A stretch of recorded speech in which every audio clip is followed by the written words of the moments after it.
சமைக்கும் போது ஒரு லவ்வோட சமைக்கணும். அதான் பாதி ருசியே. வெங்காயம் நறுக்கும் போது கூட ரசிச்சு நறுக்கணும், லவ்வோட. அண்ட் வெல்கம் டு இன்லாஸ் சமையல். இந்த வீடியோல நம்ம பார்க்க போறது எங்க வீட்டு ஸ்டைல்ல உருளைக்கிழங்கு வறுவல். வாங்க எப்படி செய்யலாங்கிறத வீடியோக்குள்ள போய் பார்க்கலாம். இதுக்கு என்னென்ன இன்கிரீடியன்ஸ் சேர்க்கறதுங்கிறது பார்க்கலாம். இதுக்கா இதுல வந்து இப்ப நாலு உருளைக்கிழங்கு எடுத்திருக்கேன். 4 உருளைக்கிழங்கு எடுத்து கடாயில போட்டு தண்ணி ஊற்றி வேக வச்சு உரிச்சு கிளீன் பண்ணி வச்சிருக்கேன். அதுக்கப்புறம் 4 உருளைக்கிழங்கு, ஒரு பெரிய வெங்காயம், நல்ல பெருசா ஒரு வெங்காயம் பொடிசா கட் பண்ணி வச்சிருக்கேன், 4 பச்சை மிளகாய். அதுக்கு அப்புறம் முக்கியமானது வந்து இந்த மிளகா. நம்ம வந்து மிளகா தூள் எல்லாம் போடக்கூடாது. இது வந்து காஞ்ச மிளகா, வர மிளகா இருக்குல்ல, இது வந்து வீட்லயே நம்ம அரைச்சு வச்சுக்கலாம். ஆமா, நம்மளே செஞ்சுக்கலாம். இது ஒரு 10 வர மிளகா எடுத்து மிக்சி ஜார்ல போட்டு பொடி பண்ணி வச்சிருக்கேன், ஒன்னும் பாதியமா. அதுல ஒரு 3 ஸ்பூன், இந்த ஸ்பூன்ல 3 ஸ்பூன் எடுத்து வச்சிருக்கிறேன். இது போட்டாதான் டேஸ்டா இருக்கும் நம்ம வீட்டு ஸ்டைல். அதுக்கு அப்புறமா கொஞ்சம் ஒரு 1/2 ஸ்பூன் மஞ்சள் தூள் எடுத்து வச்சிருக்கேன், பாதி லெமன், கொஞ்சம் கருவேப்பிலை, 1 ஸ்பூன் உப்பு, கொஞ்சம் கடுகு, உளுத்தம் பருப்பு. இவ்வளவுதான் இதுக்கு தேவையான பொருள். நம்ம இப்ப இதை எப்படி செய்யறதுன்னு பார்க்கலாம். நமக்கு இதுல தேவையான அளவு எவ்வளவு, நமக்கு என்ன தேவையோ அவ்வளவு சேர்த்துக்கிடுவோம். நீங்க எவ்வளவு சேர்க்கிறீங்க? நான் வந்து ஒரு 50ல இருந்து 60 கிராம் எண்ணெய், 60 மில்லி எண்ணெய் சேர்த்துக்கிறேன். சேர்த்து எண்ணெய் காஞ்ச உடனே 2 கரண்டி அளவு. 2 கரண்டி அளவு. இப்ப எண்ணெய் காஞ்ச உடனே நம்ம இந்த கடுகு, உளுத்தம் பருப்பு போல சேர்த்துருவோம். கடுகு, உளுத்தம் பருப்பு பொரிஞ்ச உடனே இது வந்து ரொம்ப இப்ப நம்ம இதுக்கு முன்னாடி ஒரு வீடியோல ஒரு புளியானம் செஞ்சோம்ல, அந்த புளியானத்துக்கு கூட இதை நம்ம தொட்டுக்கிறதுக்கு நல்லா இருக்கும். இதுவும் சிம்பிள் தான், ரொம்ப நமக்கு லேட் ஆகாது. இப்போ வந்து கருவேப்பிலை சேர்த்துக்கிறோம். கருவேப்பிலை பொரிஞ்ச உடனே நம்ம இந்த கட் பண்ணி வச்சிருக்கோம் வெங்காயம், பச்சை மிளகாய், இதையும் சேர்த்துக்குவோம். நல்லா சிம்பிளான ஒரு சைட். எல்லாத்துக்குமே சாம்பார், எல்லாத்துக்குமே வந்து நம்ம நிறைய பேர் வந்து மிளகா தூள், மஞ்சள் தூள் தான் போட்டுதான் அந்த உருளைக்கிழங்கு செய்வாங்க. இது இந்த மாதிரி ட்ரை பண்ணி பாருங்க. எங்க வீட்டுல வந்து எங்க மாமா அதிகம் இந்த மாதிரி தான் செய்வாங்க.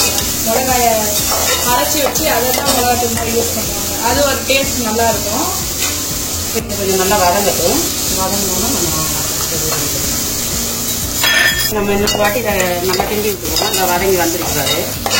உப்பு இந்த ஆட் பண்ணுவோம். ஆமா ஆமா, இப்பதான் நம்ம இந்த உப்பு சேர்க்கணும். இப்போ கொஞ்சம் வதங்கி வந்தோம்னா இந்த நம்ம எடுத்து வச்சிருக்கோம் ஒரு ஸ்பூன் உப்பு, அதை சேர்த்துக்குவோம்.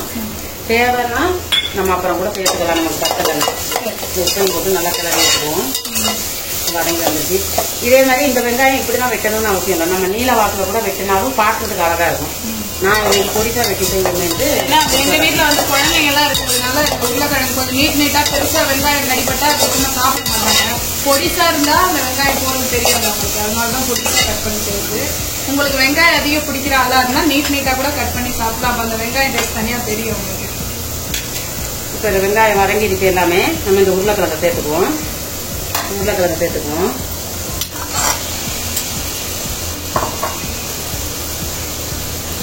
உருளைக்கிழங்கு சேர்த்து இந்த வதக்கி விடுறேன் நல்லா.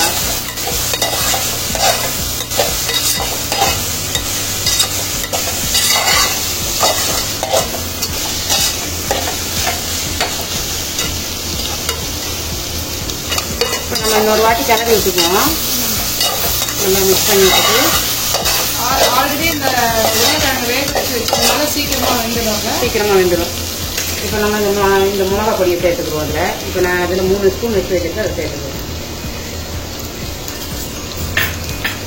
மஞ்சள் பொடி,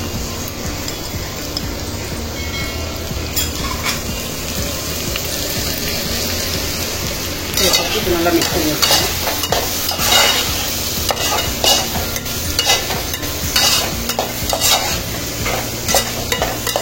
கலர் நல்லா மாறி வருது. மிளகா தூள் போட்டா இந்த கலர் கொடுக்காது, அது ஒரு கலர் வேற மாதிரி இருக்கும். இப்ப வந்து மிளகா தூள் போடுறதுனால வந்து நம்மளுக்கு காரம் எவ்வளவுன்னு தெரியும். இப்ப இது டைரக்டா மிளகா அரைச்சி போடுறதுனால காரம் அதிகமா இருக்காது இல்ல?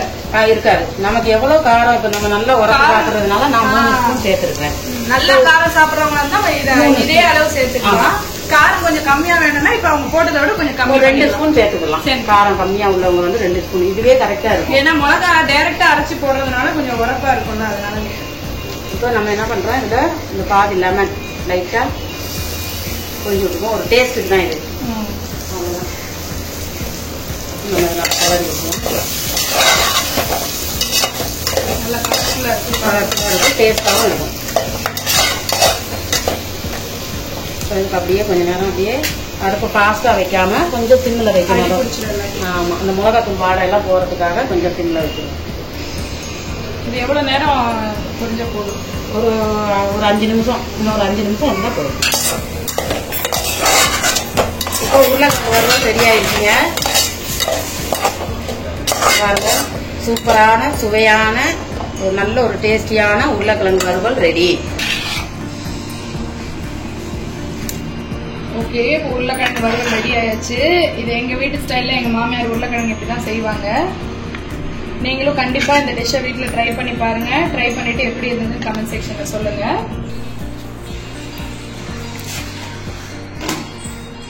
இந்த வீடியோ பிடிச்சிருந்தா லைக் ஷேர் கமெண்ட் பண்ணுங்க. மறக்காம நீங்களும் இந்த மாதிரி செஞ்சு காட்டு பாருங்க. நம்ம சேனலை புதுசா பாக்குறவங்க கண்டிப்பா இன்லா சமையலுக்கு சப்ஸ்கிரைப் பண்ணுங்க. அப்பதான் அடுத்தடுத்த வீடியோஸ் உங்களுக்கு வரும். அடுத்த ஒரு நல்ல ஒரு டேஸ்டியான டிஷ்ஷோட உங்களை சந்திக்கும் வரை பாய் பாய்.